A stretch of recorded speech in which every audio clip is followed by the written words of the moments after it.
রিশাদ হোসেন এবং তানভীর ইসলাম বাংলাদেশের টেল এন্ডের দুই ব্যাটার এসে লজ্জার হাত থেকে বাঁচালেন দলকে। ওয়েস্ট ইন্ডিজের বিপক্ষের প্রথম ওয়ানডের প্রথম ইনিংস দেখে এমনটা বললে ভুল কিছু বলা হবে কি, যেখানে ব্যাটিং লাইন আপের 6 ব্যাটার আউট হয়েছেন 70-এর নিচে স্ট্রাইক রেটে ব্যাট করে, সেখানে এই দুই স্পিনার ব্যাট চালিয়েছেন 200-এর উপর স্ট্রাইক রেটে। এমনকি ইনিংসের 3 ছক্কার মালিকও তারাই।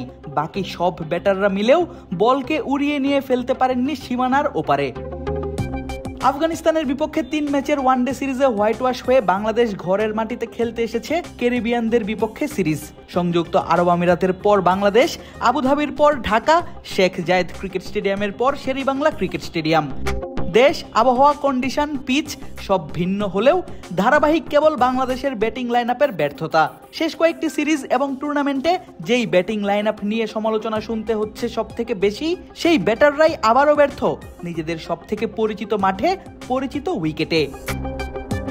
নতুন করে স্কোয়াড সাজানো হলেও রান পায়নি বাংলাদেশের ওপেনাররা। 8 রানেই হারাতে হয় 2 উইকেট। শান্ত হৃদয় নতুন অভিষিক্ত অঙ্কনরা রান পেলেও খরচ করেছেন মাত্রাতিরিক্ত বল। খেলা চলাকালীন সামাজিক যোগাযোগ মাধ্যমে চলছিল টাইগারদের ব্যাটিং নিয়ে নানা সমালোচনা, নেতিবাচক মন্তব্য আর মিমস। কেউ কেউ বলছেন সাদা বলেও বাংলাদেশ যেন খেলছে টেস্ট ক্রিকেটটাই।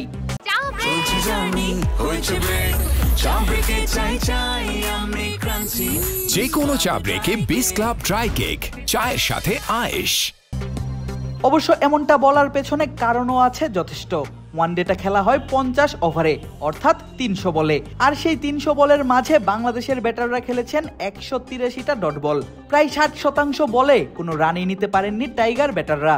তার থেকেও আশ্চর্যজনক তথ্য হলো, যেখানে পাওয়ার প্লেটা কাজে লাগাতে চায় প্রতিটা দল, সেই পাওয়ার প্লের 60 বলে বাংলাদেশের টপ অর্ডাররা ডট বল খেলেছেন 48টি, রান করতে পেরেছেন মাত্র 12 বলে। আর এতেই হচ্ছে নানা সমালোচনা। ম্যাচের মাঝেই দেখা গেল টেস্ট খেলুড়ে 12 দেশের মাঝে ওয়ানডেতে বাংলাদেশের স্কোরিং রেট সব থেকে কম। 1-2-3-এ থাকা ইংল্যান্ড, ওয়েস্ট ইন্ডিজ, অস্ট্রেলিয়ার কথা বাদই দেয়া যাক, যেখানে 11 নম্বরে থাকা শ্রীলঙ্কার স্কোরিং রেট ম্যাচ প্রতি 5.22, সেখানে সবার নিচে থাকা বাংলাদেশের স্কোরিং রেট 4.57। বুঝাই যাচ্ছে ব্যাটিংয়ে কতটা ধুঁকছে টাইগার ব্যাটাররা, বিশেষ করে টপ এবং মিডল অর্ডারের ব্যাটাররা।